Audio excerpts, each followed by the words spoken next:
Hello friends, તમારું સ્વાગત છે મારા કિચનમાં।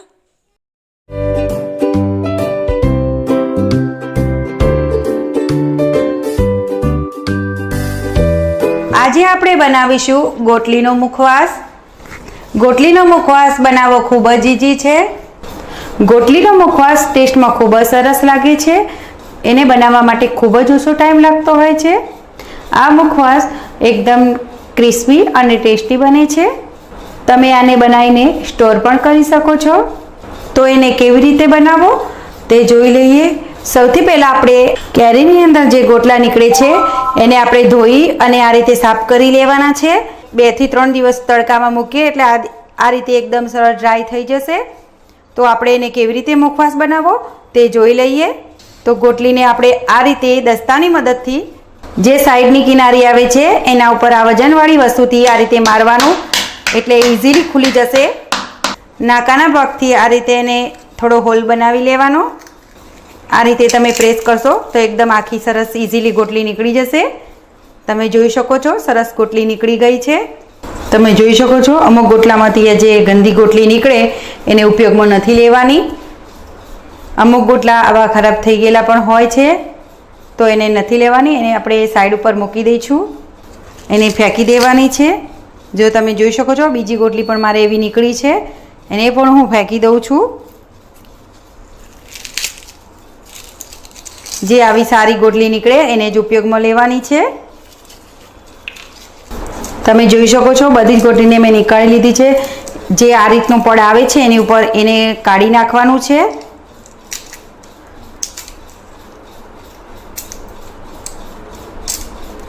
આ રીતનું પડ આપણે એને કાઢીને આ રીતે સરસ કરી લેવાની છે। એને હું સાઈડમાં મૂકી દઉં છું। જેટલી છાલ ઉખડે એટલી ઉખાડવાની, જે ના ઉખડે એ ફરીથી જ્યારે પાણીમાં બાફશું ત્યારે એની છાલ ઉખડી જશે। બધી જ ગોટલીની આ રીતે સરસ છાલ ઉખાડી લેવાની છે। જો ગોટલા સુકાયેલા હશે તો ઇઝીલી આ રીતે છાલ સરસ ઉખડી જશે। જો ગોટલા સરસ નહીં સુકાયા હોય તો એની ગોટલીની આ રીતે બંને પડ જુદા પડી જશે। ગોટલી જ્યારે આપણે ભાગશું ત્યારે આ રીતે બંને પડ જુદા પડી જશે। એટલે ગોટલા સુકાય પછી જ એને ઉપયોગમાં લેવાના। 2-3 દિવસ સુધી તડકામાં સુકાય પછી જ એને ઉપયોગમાં લેવાના। ગોટલીને આ રીતે સરસ સાફ કરી લેવાની। બધી જ ગોટલીની મેં છાલ ઉખાડી લીધી છે। તમે જોઈ શકો છો આવી જે ખરાબ ગોટલી આવે છે એને ઉપયોગમાં નથી લેવાની। હવે ગેસ ચાલુ કરી અને કુકરમાં પાણી ગરમ કરવા માટે મૂકી દઈશું। પાણી ગરમ થાય પછી એની અંદર 1 ટેબલસ્પૂન જેટલું મીઠું એડ કરીશું। હવે એની અંદર ગોટલી એડ કરીશું। આ રીતે ગોટલી ડૂબે એટલું પાણી લેવાનું છે। હવે કુકરનું ઢાંકણું બંધ કરીને 5 વિસલ કરી લઈશું। ગેસની ફ્લેમ સ્લો ટુ મીડિયમ રાખીશું। 5 સીટી થઈ ગઈ છે તો ગેસની ફ્લેમ ઓફ કરી દઈશું અને કુકરને ઠંડુ થવા માટે મૂકી દઈશું। કુકર ઠંડુ થાય પછી જ એને ખોલવાનું છે। આમને આમ આને 5 મિનિટ માટે રહેવા દઈશું। કુકરની બધી હવા નીકળી જાય પછી જ કુકરને ખોલવાનું છે। તો આ રીતે ફટાફટ તમે હવા નીકાળી શકો છો। કુકર ઠંડુ થઈ ગયું છે, આપણે ખોલી લઈએ અને ચેક કરી લઈએ। તમે જોઈ શકો છો ગોટલી સરસ બફાઈ ગઈ છે। હવે આપણે એને એક પ્લેટની અંદર કાઢી લઈશું। આ રીતે પાણી નિતારીને કાઢી લેવાની છે। તમે જોઈ શકો છો આપણી ગોટલી એકદમ સરસ બફાઈને તૈયાર થઈ ગઈ છે। બધી જ ગોટલીને મેં કાઢી લીધી છે અને આમને આમ જ 5 મિનિટ સુધી ઠંડી થવા દઈશું। આપણી ગોટલી સરસ બફાઈ ગઈ છે।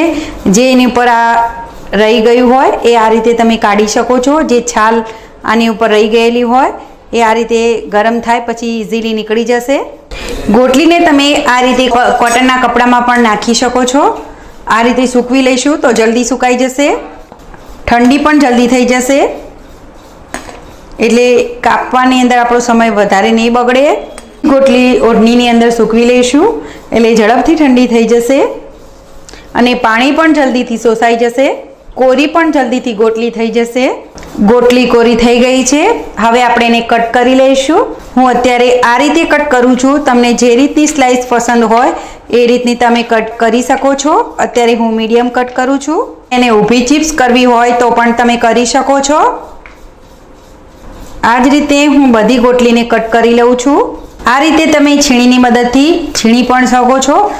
આ છીણ પણ બનાવી શકો છો। જે રીતની તમને પસંદ હોય એ રીતનો મુખવાસ તમે બનાવી શકો છો. 3 પ્રકારનો ગોટલીનો મુખવાસ બનાવ્યો છે. એક છીણ, બીજા થોડા મોટા ટુકડા અને થોડા નાના ટુકડા. તમને જે પસંદ હોય એ તમે બનાવી શકો છો. 2 ટેબલસ્પૂન જેટલું ઘી ગરમ કરવા માટે મૂકીશું. ઘી ગરમ થાય પછી એની અંદર ગોટલી એડ કરીશું. પછી ઘીની સાથે મિક્સ કરી લઈશું અને શેકાવા દઈશું. ગેસની ફ્લેમ સ્લો જ રાખવાની છે. કોન્સ્ટન્ટ આ રીતે મિક્સ કરતા જવાનું છે અને હલાવતા રહેવાનું છે. ગોટલી બળી ના જાય એનું ખાસ ધ્યાન રાખવાનું છે. આ રીતે સરસ મિક્સ કરતા જવાનું, કોન્સ્ટન્ટ હલાવતા રહેવાનું. જો હલાવીશું નહીં તો ગોટલી દાજી જશે અને એનો ટેસ્ટ પણ સારો નહીં લાગે. આ રીતે હલાવતા જઈશું તો ગોટલી એકદમ સરસ ક્રિસ્પી બનશે. ગેસની ફ્લેમ સ્લો ટુ મીડિયમ જ રાખવાની છે અને આ રીતે 5 મિનિટ સુધી શેકાવા દેવાની છે. અને આ ગોટલીને તમે 12 મહિના સુધી સ્ટોર પણ કરી શકો છો.